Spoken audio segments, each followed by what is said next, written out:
Hello Canterbury, welcome to Canterbury Live on Thursday the 11th of June. Well, stop the traffic at Mount Victoria Tunnel this morning. Have you heard the news? My goodness, an old chappie went and stopped at 6 o'clock in the morning apparently this morning and did number twos, can you believe it, in the middle of Mount Victoria Tunnel. That's right, no, he didn't have a flusher at that time. They had to stop the traffic to remove it. Can you believe it? Let's hope that Littleton Tunnel doesn't get a copycat today.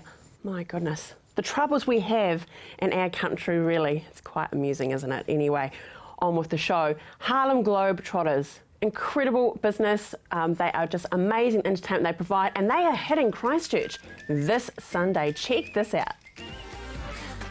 Hi, CTV. We're the world famous Harlem Globetrotters. And we're coming to Christchurch to see you.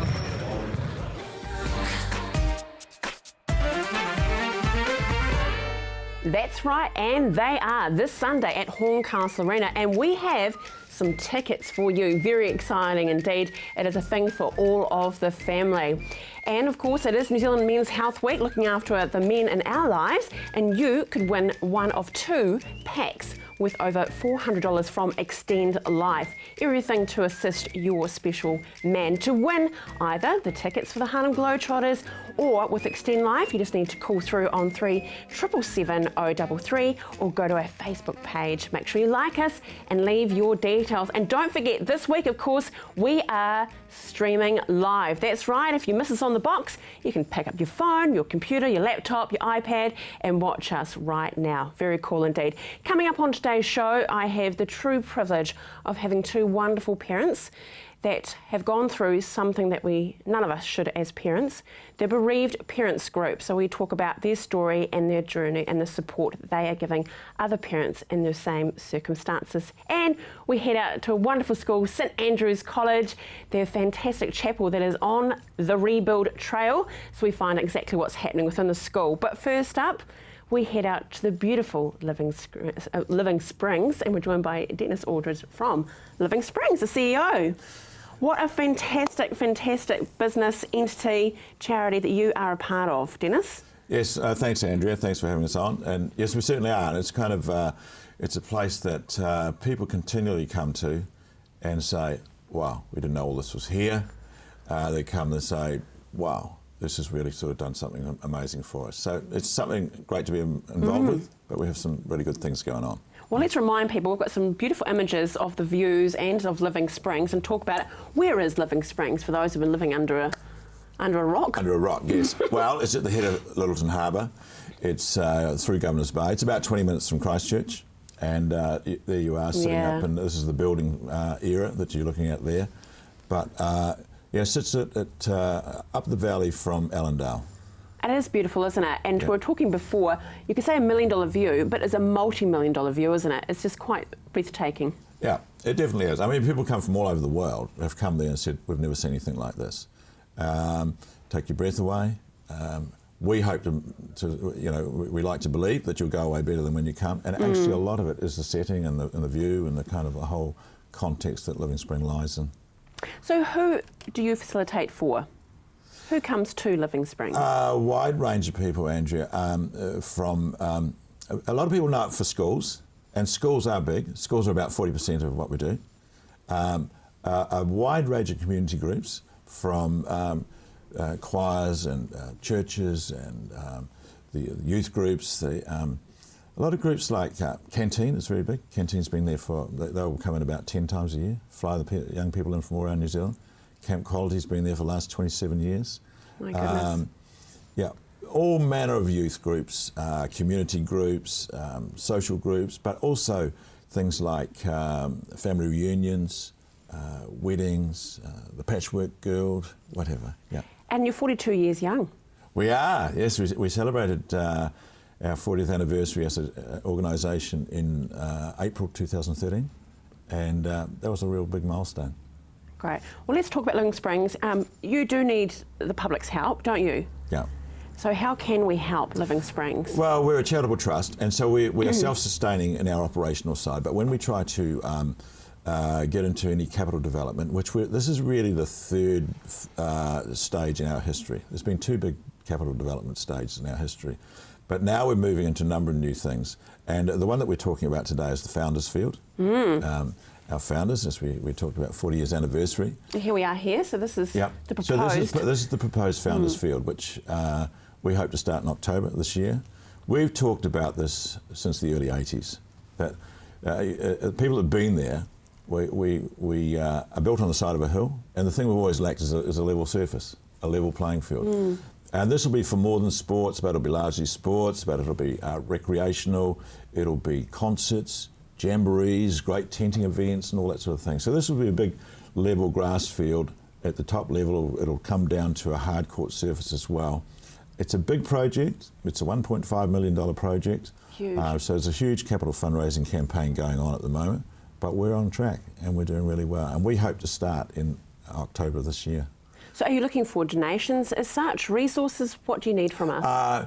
We need whatever people can do to help us, really. And so it's for some people it's financial, and there's some big organisations that have given. There are smaller organisations that are giving. There are personal individuals that are giving. But others are giving in sort of in kind, and in skills and in connections and all that kind of stuff. And so this has been we've been on the trail now for sort of 10 or 12 months, and it's built really well. As I said, $1.5 million project, 865,000's in, plus a lot of other support that's coming in. And so we're sort of, we're on track to be there for October. Well, I can't wait. Probably the next time we'll catch up is when you're opening Founders Field, this blank canvas for us all in the community. I commend you and your team on this journey. It makes the heart feel good, doesn't it, when we have so many wonderful persons in our communities helping out such a fantastic thing as Living Springs. Yeah, it does, yeah. Good on you. Thank you very much, Andrea. Thanks and for enjoy that beautiful drive back to Living Springs. Thank you very much. Thank you. Now stay with us, because after the break we are on location with St Andrew's College and we meet some of the members of the bereaved parents group. Regardez-moi, le look était sur le ciel.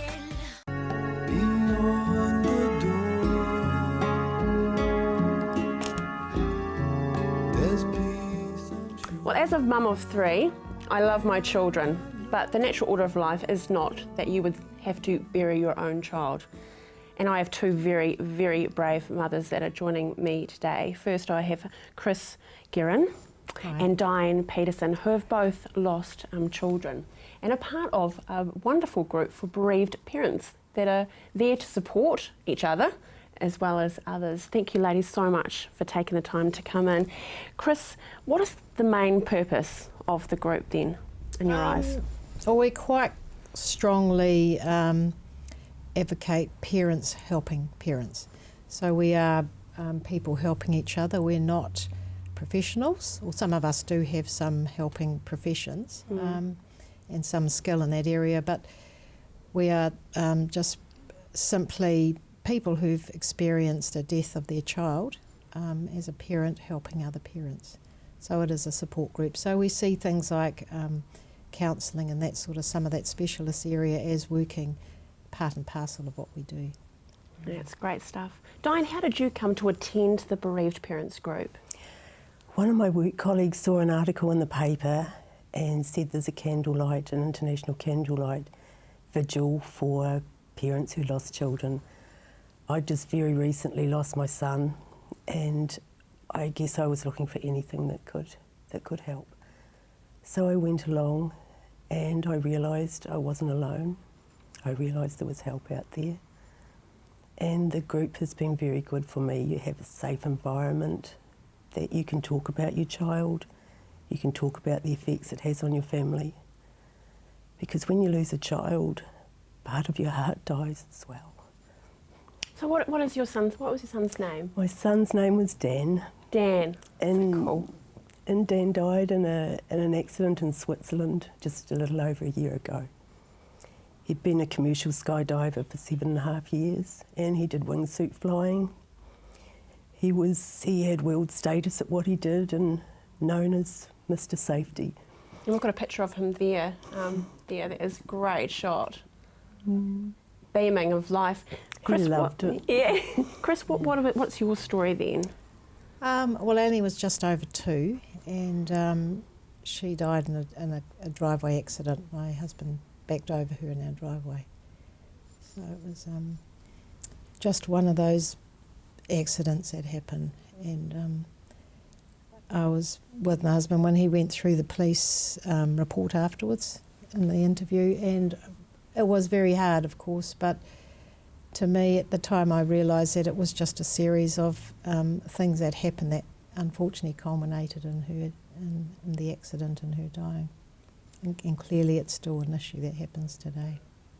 And then the first thing that comes to my mind is you have to be a rock for your husband and as well as for your family, because of course that guilt that he must have felt, I just can't even comprehend what that would have been like, you know, for him. It's No, just nor can diabolical. I. Yeah. Nor can I. And no one could they, unless they went through it. So how are you coping then, Chris? Obviously with the, Diane, with the group. How is it helping you to cope? It gives me a safe place that I can go to every month, and what it does, people talk about how they're coping. Everybody's at different stages of grief, and you realise that you're not going mad. What you're going through is normal, and you just have that lovely support network around you. And I mean, even if one parent looks at this program and they can come, they know that they've got a safe place. Yeah, that's the key word, isn't it? Safe It is. place. Chris, how can we make contact with the bereaved group, if we're bereaved parents group, if we're watching now and like, that's what I've been waiting for? Well, we do have a Facebook page, and we also have internet. If you put on Google Bereaved Parents Christchurch, there's several links there. And I've got my cell phone number and the home number. You're welcome to ring that. And as well, we have monthly meetings in the Belair Presbyterian Support, the first Tuesday of the month. Well, we will put details on our Facebook page as well, ladies, so that you welcome new members as well. You're wonderful, you're fantastic, and thank you for being so brave and coming in and sharing your story today. Okay, and hopefully you help one other mother or father out there. Then we've done well, haven't we? Yeah. Righty-ho. We head now on occasion to St Andrew's College with the rebuild that is happening of their beautiful chapel.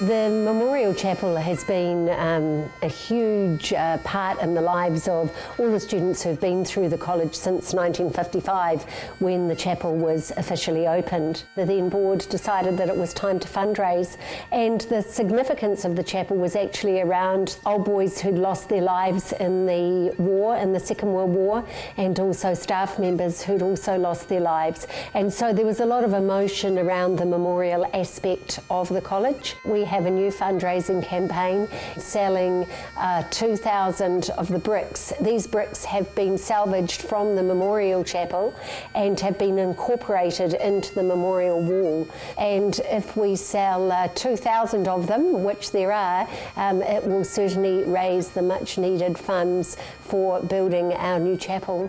I'm an ex-professional soldier, and the memorial aspect is significant to me. When I came home in '65 after Conference RC, I was proud to come to the chapel wearing my medals and saying I'm part of that memory. It's significant to rebuild the chapel because it's the spiritual centre or the spiritual heart of the college, and it links the past to the current. The chapel is primarily a place of worship, but we also wanted a place that is going to be used regularly during the normal life of the school. So we envisage it being used for smaller assemblies, for special presentations. We have a lot of groups who come in the evenings, parent groups, so it's a place of gathering there. Obviously it will also be used, we're sure, extensively by old collegians. I think it's really important that we have a chapel here at Stack because it's such a huge part of life at Stack. I think that the amount of people that it fits in the chapel is really important because it's definitely more of a kind of community feel, which I think is important. We're a community to those outside our boundary walls. The particular parish that will be in there, it's St Giles and St Stephen's, and they're forming together to the call themselves, I think, are the Village Presbyterian. I think that partnership is wonderful, but also it provides a place of worship for our community. For an architect to be asked and to be involved in designing a church, a place of worship, is particularly special. The history of architecture, of course, is probably most identified with religious architecture. I think the community will love it. Dare I say it, it's the earthquake gave us the opportunity to design it for purpose. It's bigger, it's voluminous, its acoustics will be first rate.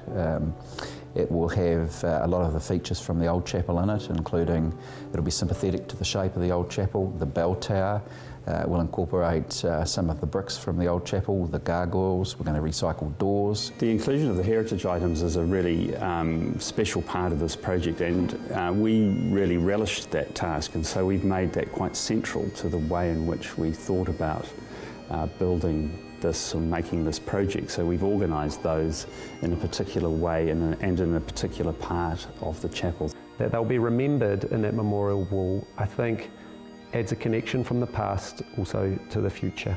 It continues to remember the lives that were lost at war, those that were part of our community, and that was why the Memorial Chapel was built. It's almost rounded up the situation, because the old Memorial Chapel was opened in 1955, and it's quite nice, I feel, for us to be here when the foundation stone is laid for the new one. But it was special, and I remember the man who set this place in motion. He was an old gentleman, and I thought, God, how old he was, and now I'm old. So there's all that history to me which is wrapped up in the chapel and Strone House, but the chapel is always my first thought.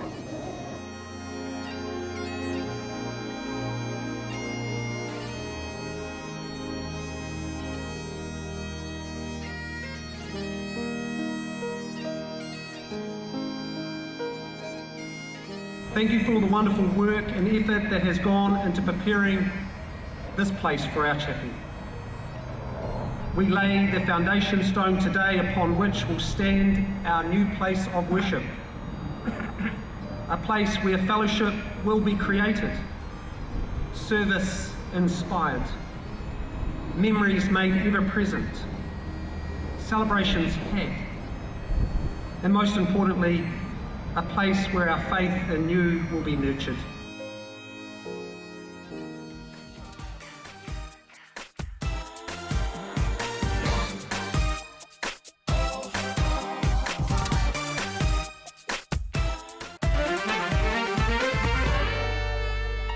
Rightio, it is our last day of our New Zealand Men's Health giveaway thanks to the Extend Life team. We talked about at the top of the show every day this week. Don't be missed out in the draw. All you need to do, remember, is to call through to 3770 033 or go to our Facebook page. Remember, it's worth around $400. We have 2 of these to give away. Tomorrow we will be announcing the winner. Over my shoulder, I've neglected her a little bit. Yes, I have. Ira Mitchell-Kirk, that wonderful painting with the Matariki theme, that is also up for grabs this month in June. Very cool indeed. But to end the show today, yes, we're very lucky because in the studio, yes, there he goes, there is Jesse Brand. Take it away, Jesse.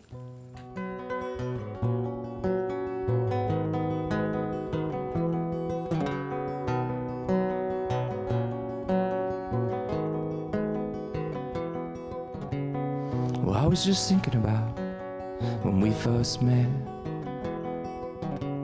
You said you wondered what it would feel like if we kissed. And I grinned, said thought you had a boyfriend.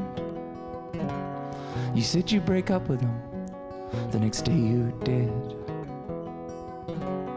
And then came over, and it was New Year's Eve, and sat on the sofa right next to me. I sang you a song, and you forgot to breathe. You got me back though when you sung Alicia Keys. 'Cause you were more than just a love, and you're the one who woke me up and taught me there's more than just the sky above. You showed me there's magic in everyone, and you taught me to see. And you told me just believed, and you confided in me, and then you set me free.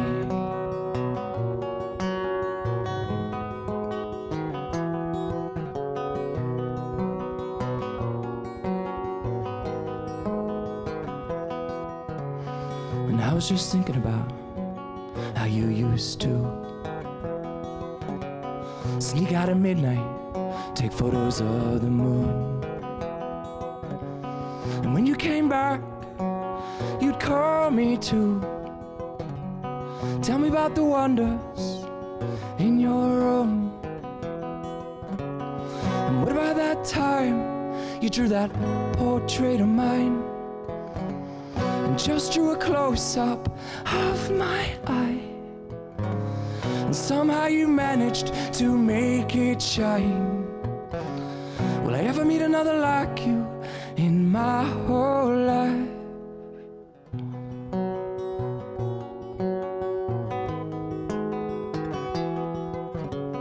And I was just thinking about when we last met,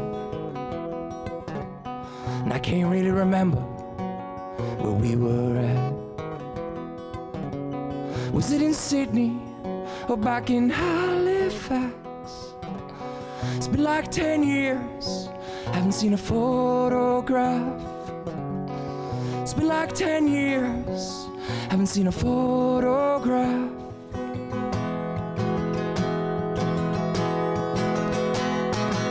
It's been like 10 years, are you the same? It's been like 10 years, heard you changed your last name.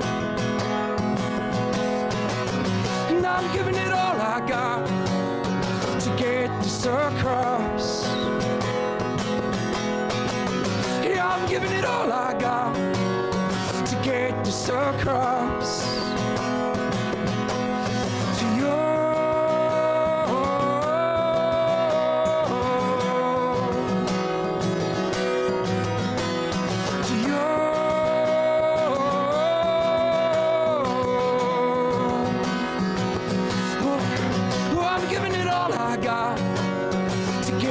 Across. Oh, I'm giving it all I got.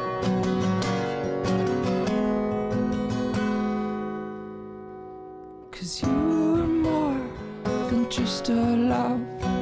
You're the one who woke me up and taught me there's more than just the sky above. You showed me there's magic in everyone, and you taught me to see, and you told me just believe, and you confided in me, and then you set me free.